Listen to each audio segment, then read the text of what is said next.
Bismillahirrahmanirrahim. Assalamualaikum warahmatullahi wabarakatuh. Innal hamdalillah nahmaduhu wa nasta'inuhu wa nastaghfiruh wa na'udzu billahi min shururi anfusina wa min sayyiati a'malina may yahdihillahu fala mudilla lahu wa may yudlil fala hadiya lahu. Asyhadu an la ilaha illallah wa asyhadu anna Muhammadar Rasulullah. Rabbi israh li sadri wa yassir li amri wahlul 'uqdatam min lisani yafqahu qawli. Pertama-tama marilah kita panjatkan puji dan syukur kehadirat Allah Subhanahu wa taala yang telah melimpahkan rahmat dan hidayahnya kepada kita semua sehingga kita diberi kenikmatan iman, Islam, dan kesehatan jasmani dan rohani. Sholawat serta salam marilah kita haturkan kepada baginda Nabi besar Muhammad sallallahu alaihi wasallam yang telah membawa umatnya dari zaman jahiliyah kepada zaman yang terang benderang seperti saat ini. Bapak dosen yang kami hormati, Bapak Dr. Ahmad Mujib MA, perkenankan saya Muhammad Ridho Tusukron dari Petarukan, Pemalang, ingin menyampaikan tugas sejarah peradaban dan pendidikan Islam tentang makalah salah satu ulama yang dari India yang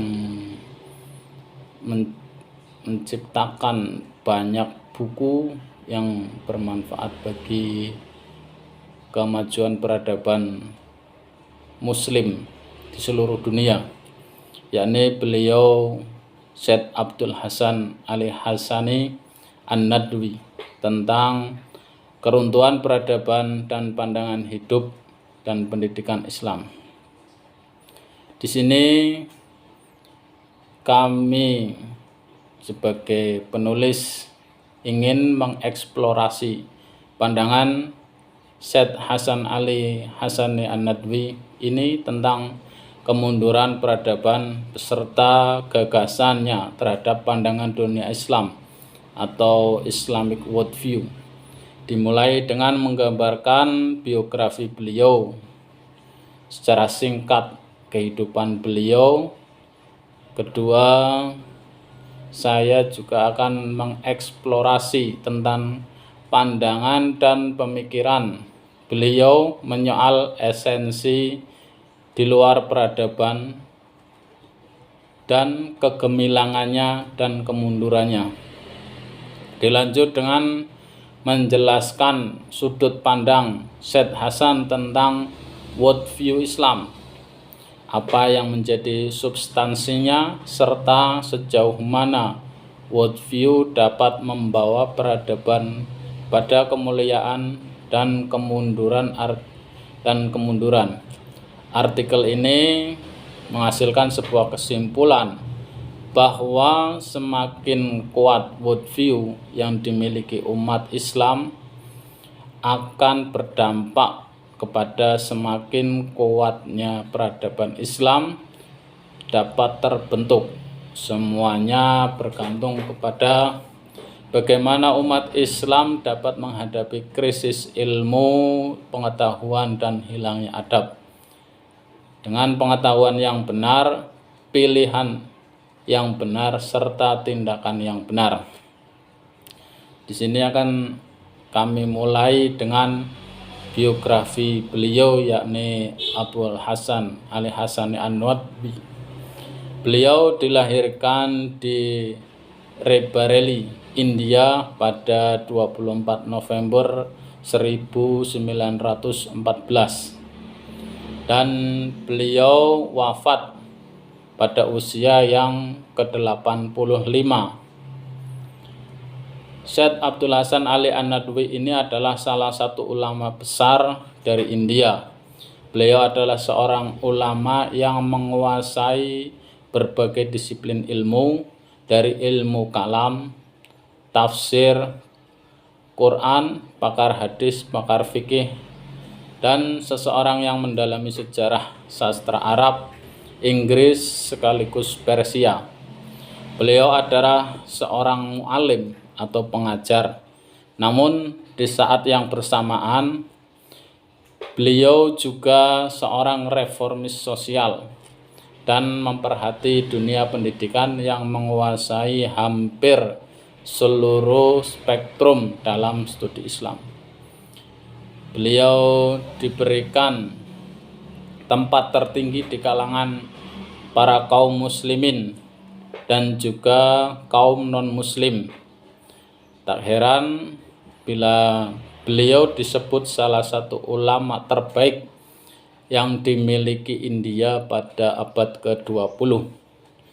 Pada tahun 1980, beliau meraih penghargaan King Faisal Award sebagai tokoh berpengaruh di dunia Islam. Syed An-Nadwi dianggap sebagai salah satu pemikir Islam yang paling penting dari zaman modern. Selain berbagai artikel dan esensi, beliau juga menulis lebih dari 50 buku tentang Islam dalam bahasa Urdu, Arab, Persia, Inggris, dan ada juga yang sudah diartikan atau diterjemahkan ke dalam bahasa Indonesia. Dan beliau juga rajin untuk menulis buku-buku untuk anak-anak muslim di India, menjelaskan Islam dan menekankan nilai-nilainya. Tentang kemunduran peradaban Islam, masalah umat muslim ini menurut Syed Hasan adalah tidak adanya usaha yang serius yang dicapai oleh kaum muslimin untuk mendapatkan sebenar-benarnya pemahaman akan Islam lebih lanjut. Bagi An-Nadwi, tragedi-tragedi kemanusiaan yang dialami masyarakat muslim saat ini adalah dampak dari kegagalan dan pensiunnya umat Islam dari kepemimpinan atas bangsa-bangsa lain. Menurutnya, hal ini adalah akibat keruntuhan fondasi tatanan din atau tatanan agama yang pada akhirnya membuat masyarakat muslim kembali kepada apa yang disebut sebagai the era of ignorance atau era kemunduran. Berikut ini adalah sejumlah fenomena naik turun di dunia Islam yang mengiringi kemunduran umat muslim menurut Syed Hasan Ali An-Nadwi. Yang pertama yaitu para khilafah tidak lagi cakap atau tertarik terhadap agama, namun mereka memperlakukan diri mereka hanya sebatas pada urusan politik dan urusan administratif semata. Yang kedua, para ilmuwan ini terlalu banyak menghabiskan waktu untuk mengkaji hal-hal metafisika, sehingga waktu yang diluangkan untuk mengkaji tentang agama atau sedikit membahas Quran dan hadis Nabi yang telah selesai di urusan wujud dan sifat Tuhan, mereka hanya meluangkan sedikit waktunya. Yang ketiga, sebuah semangat infiltrasi tradisi dan praktik pagan ke dalam masyarakat muslim. Infiltrasi ini membuat aspek-aspek penerapan hukum Allah atau syariat menjadi terkena polusi pemahaman-pemahaman baru, yaitu sekarang yang sedikit-sedikit bid'ah. Yang keempat, yakni wafatnya Salahuddin Al-Ayyubi. Bagi An-Najwi, Salahuddin adalah seorang sosok yang menyelamatkan Islam dari tirani Barat yang telah lama berkuasa. Yang kelima, stabilitas politik yang gagal dipertahankan membuat daerah kaum muslimin menjadi rentan untuk diserang atau diinvasi ataupun diokupasi. Yang keenam, disebut dengan sebuah peristiwa di mana Kanzan, cucu dari Genghis Khan yang menduduki tahta, masuk Islam. Yang ketujuh, yakni kejayaan Turki Utsmani ditandai dengan penaklukan Konstantinopel pada tahun 1455 oleh Sultan Muhammad Al-Fatih yang saat itu baru berumur 24 tahun. Yang kedelapan, An-Nadwi menyebutnya dengan atau kemunduran Turki Utsmani diawali ketika kekuasaan penerus Sultan Muhammad Al-Fatih mulai mengarah pada tirani permusuhan internal serta diperparah dengan maraknya gubernur dan jenderal yang banyak yang korupsi. Adapun konsep pendidikan yang dijabarkan oleh Syekh Hasan Ali Hasani An-Nadwi yaitu secara penggunaan bahasa.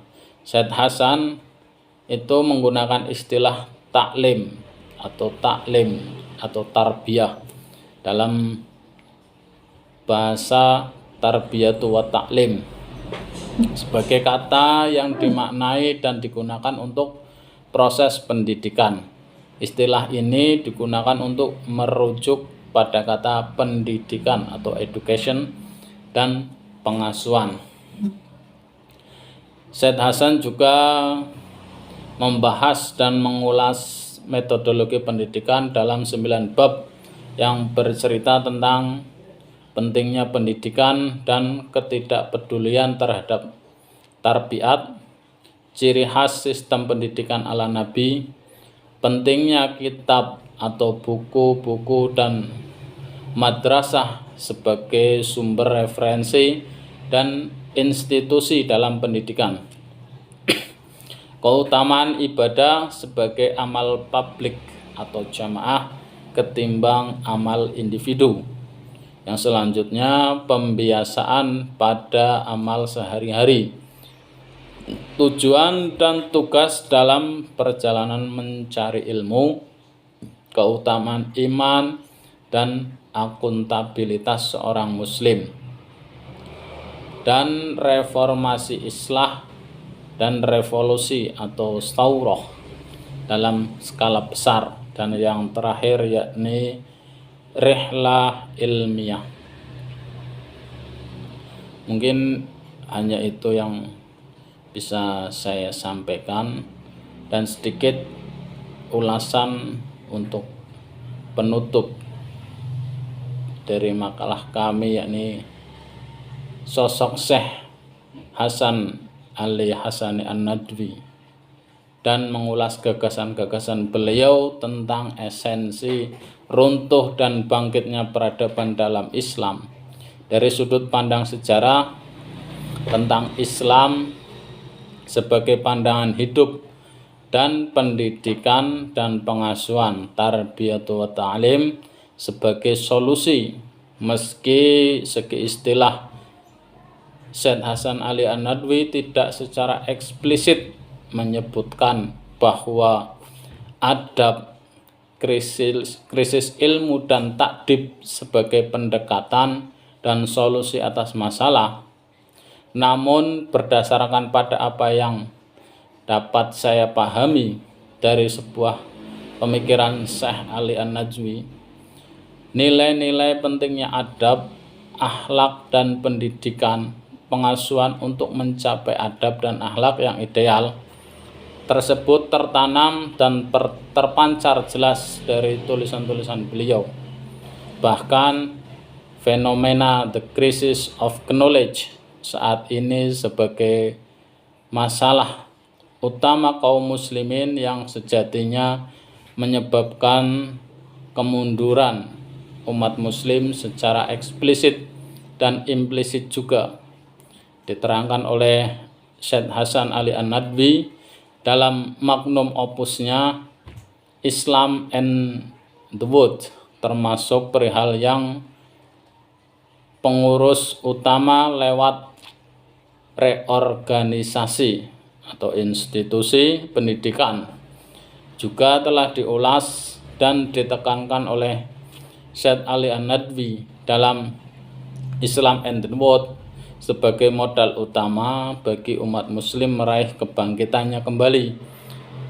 Perbedaan peristilahan sama sekali tidak mengurangi dalam luasnya makna pendidikan dalam Islam yang ada pada landscape gagasan beliau.